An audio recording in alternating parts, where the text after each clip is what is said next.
आज हम वृत्त के बारे में पढ़ेंगे। जो वृत्त के बारे में पढ़ेंगे जो टीजीटी एग्ज़ाम में 2 से 3 नंबर का 2 से 3 क्वेश्चन पूछे जाते हैं। तो पहले हम वृत्त के बारे में जानें कि वृत्त ये क्या होता है। ये एक गोल सर्किल का होता है, इसे हम वृत्त कहते हैं। जिसका वृत्त का जो केंद्र होता है, इस बिंदु को क्या कहते हैं, हम वृत्त का केंद्र कहते हैं। और ये एक जो पॉइंट होता है, जो यहाँ से यहाँ रेखा जो मिलती है, उसे हम क्या कहते हैं, वृत्त की त्रिज्या कहते हैं। इस बिंदु को हम O लेते हैं, इस बिंदु को क्या मान लेते हैं, P मान लेते हैं। तो हमें अब इसमें पढ़ना क्या है, तो हमें तो वृत्त के बारे में पढ़ा है कि एरिया का फार्मूला क्या होता है। तो पाई आर स्क्वायर क्या होता है, एरिया होता है। तो ये तो हमें बेसिक से पता है। तो हमने क्या पढ़ना है, केंद्रीय रूप पढ़ना है। तो क्या, इस बिंदु को हम अल्फा मान लेते हैं, इस बिंदु को हम बीटा मान लेते हैं, इस बिंदु को एक्स मान लेते हैं, एक्स इसे वाई मान लेते हैं, इसे एच के भी मान सकते हैं, हमने माना है एच से। तो हमको क्या करना है, यहाँ हमें क्या रूप में हमें निकालना है, केंद्रीय, हमें पढ़ना है केंद्रीय रूप। तो हमें इस बिंदु से क्या करना है, डिस्टेंस निकालना। तो डिस्टेंस का फार्मूला हमने पढ़े हैं कक्षा 9 में। तो x2 माइनस x1 का whole square plus y2 minus y1 का होल स्क्वायर, ये फार्मूला पढ़े हैं, ये तो सभी को याद होगा। तो इसमें हमें देखना है ये इन दोनों, तो OP बराबर हमको क्या करना है, ज्ञात करना है। तो OP बराबर कितना दिया हुआ है, R दिया हुआ है। अब हम यहाँ देखेंगे OP बराबर कितना दिया हुआ है, R। OP बराबर दिया हुआ है, OP बराबर कितना दिया हुआ है, R दिया। तो अभी हम डिस्टेंस, तो x1 का मान कितना दिया हुआ है, अल्फा, x2 का मान कितना दिया हुआ है, बीटा, y1 का मान कितना दिया हुआ है, y, और y2 का मान कितना दिया हुआ है, y2 का मान यहाँ पे दिया हुआ है y, x2 का मान यहाँ दिया हुआ है x, और इसका मान दिया हुआ है बीटा। तो अभी हम डिस्टेंस का पढ़े थे। तो यहाँ पे हमें OP से R की दूरी, तो वहाँ D की जगह हम क्या, R अंडर रूट में क्या, x2 का मान कितना है, x माइनस अल्फा, x1 का मान कितना है, अल्फा का होल स्क्वायर प्लस y2 का मान कितना दिया, y माइनस बीटा का मान कितना दिया, बीटा का होल स्क्वायर। तो इसको ऐसे भी लिख सकते, आर स्क्वायर बराबर एक्स माइनस अल्फा का whole square plus y minus beta का होल स्क्वायर, ये भी लिख सकते हैं, इसको लिख सकते हैं।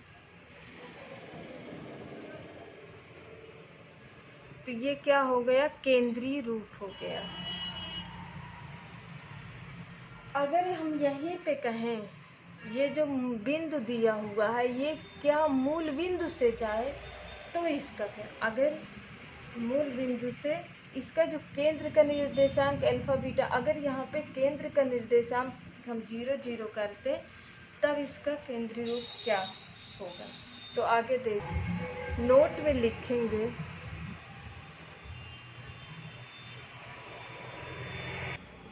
नोट में लिखेंगे वृत्त का केंद्र, वृत्त का केंद्र जो हो क्या हो, मूल बिंदु पर स्थित, जो वृत्त का केंद्र हो, जैसे ये वृत्त है और ये जो पॉइंट है, ये क्या हो, 0 0 हो, और ये एक्स वाई हो, तब हमें वृत्त का क्या करना है, केंद्रीय रूप बताना है। तो अगर ये है तो हमें देखिए पहले देख चुके हैं आर स्क्वायर बराबर एक्स माइनस एल्फ़ा का whole square plus y minus beta का होल स्क्वायर हम पढ़ चुके हैं। तो अब ये अल्फ़ा की जगह हम 0 रख देंगे बीटा की जगह, तो आर स्क्वायर बराबर एक्स माइनस 0 का whole square plus y minus 0 का होल स्क्वायर, तो वाई स्क्वायर बराबर x square plus y square. ये आ गया। अगर मूल बिंदु से जा रहा हो तो इसका ये फार्मूला होगा। इसी पे एक क्वेश्चन देख लेंगे तो क्लियर हो जाएगा।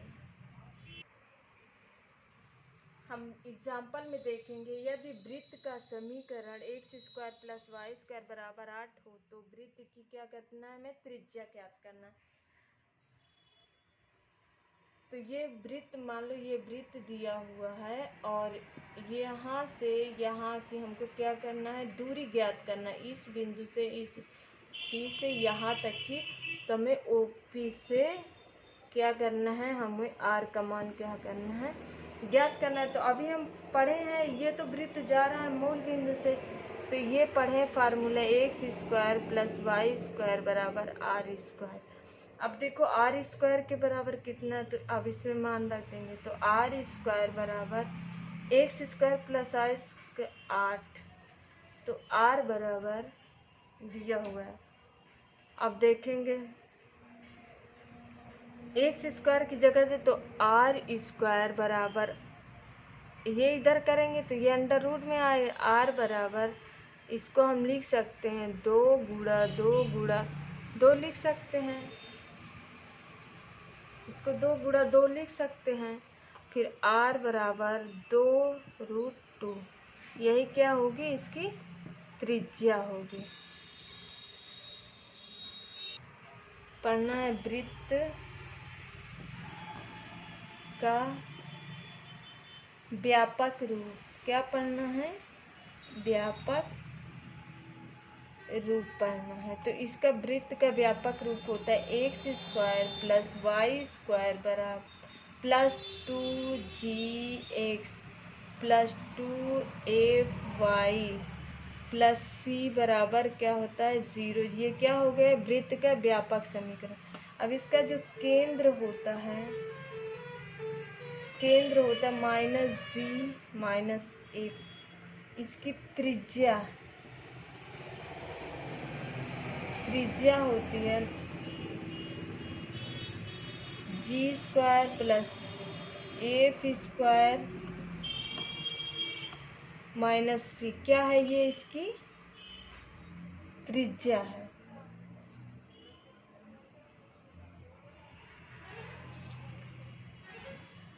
अगर हम इसमें देख लें, नोट में कुछ ज़रूरी देख लें तो नोट में देखेंगे तो g square plus f square minus c का मान कितने है, 0 से क्या है, बड़ा है, तो ये क्या होगा, ये वृत्त के बाहर। अगर यह g square plus f square minus c बराबर 0, तो ये क्या होगा, वृत्त पर होगा। ये बिंदु कहाँ पे होगा, वृत्त पे होगा। अगर जी square F square minus c क्या 0 से छोटा है, तो ये क्या होगा, एक काल्पनिक वृत्त होगा। काल्पनिक,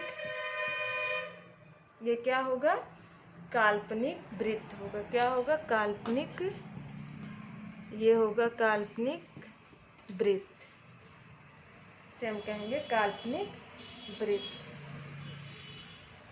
इसमें कुछ क्वेश्चन देख लेते हैं, प्रश्न देख लेंगे। उस वृत्त का समीकरण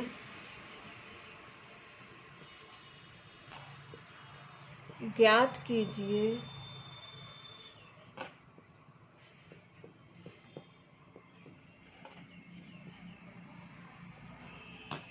जिसका केंद्र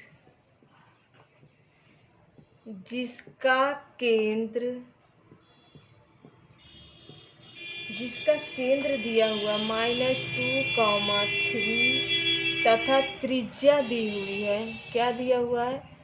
त्रिज्या 3√2। तो हमें ज्ञात करना है वृत्त की त्रिज्या। वृत्त का समीकरण तो हम सॉल्यूशन में करेंगे। हमें दिया हुआ है केंद्र कितना दिया? -g - f बराबर दिया हुआ है -2 3। अब यहाँ माइनस है तो ये प्लस में हो जाएगा, ये क्या हो जाएगा? माइनस में। हमें त्रिज्या कितने r का मान दिया हुआ है 3√2। अब हम जानते हैं वृत्त का जो व्यापक समीकरण होता है x² + y² + 2gx + 2fy + c बराबर 0। हमें तो इसमें सबका मान दिया पर हमें c का मान नहीं दिया, तो c का मान ऐसे निकालेंगे। तो अभी हम पढ़े हुए हैं कि r बराबर होता है √g² + f² - c। तो r g का मान क्या? 2 दूनी 4, 3 तिया 9 -c। अब क्या करेंगे? वर्ग कर, दोनों पक्षों को क्या करेंगे? दोनों पक्षों का वर्ग, दोनों पक्षों का वर्ग कर देंगे। तो r² बराबर 4 9 13 -c। r का मान कितना दिया है? तो r का मान हम रख दे, 3 तिया 9 दूनी 18। तो 18 माइनस कितना? 18 - 13 बराबर -c आ गया। 18 में से 5 c, तो c बराबर कितना हुआ? -5। c बराबर कितना आ गया? -5 आ गया। तो अब क्या करेंगे? जो इसका व्यापक फार्मूला है इसमें क्या करेंगे? सारे मान को हम रख देंगे। तो चलो रख के देखते हैं। तो r बराबर हुए 3√2 दिया हुआ है, तो c बराबर आ गया -5। तो अभी इसमें रख दें x² + y² + 2gx + 2fy + c। तो x² + y² + 2, g का मान कितना हुआ? 2 दूना 4x। देखो -3 है, f का मान कितना? चलो 2 गुणा -3y -5 बराबर कितना हुआ? 0। तो x² + y² + 4x ये प्लस में था। अब यहाँ क्या आएगा? -3 दूनी 6y -5 बराबर 0। यही है क्या? वृत्त का समीकरण। अगर हमें फार्मूला याद है तो आसानी से हम कर लेंगे। तो हमको फार्मूला बार बार लिख के हमको इसको याद करना है कि फार्मूला कहाँ पूछा। अगर केंद्र त्रिज्या दिया तो उस वृत्त का समीकरण, अगर कभी कभी होता है वृत्त दिया हो तो हमें त्रिज्या निकालना है, उसका केंद्र बिंदु निकालना है, कभी ये भी पूछ ले। अगर कभी कभी मूल बिंदु से गया है तब मूल बिंदु से तब उसका भी हमें समीकरण निकालना होता है। तो हमको ये सारी चीज़ें जो बेसिक चीज़ें हैं हमको ध्यान में रखना है।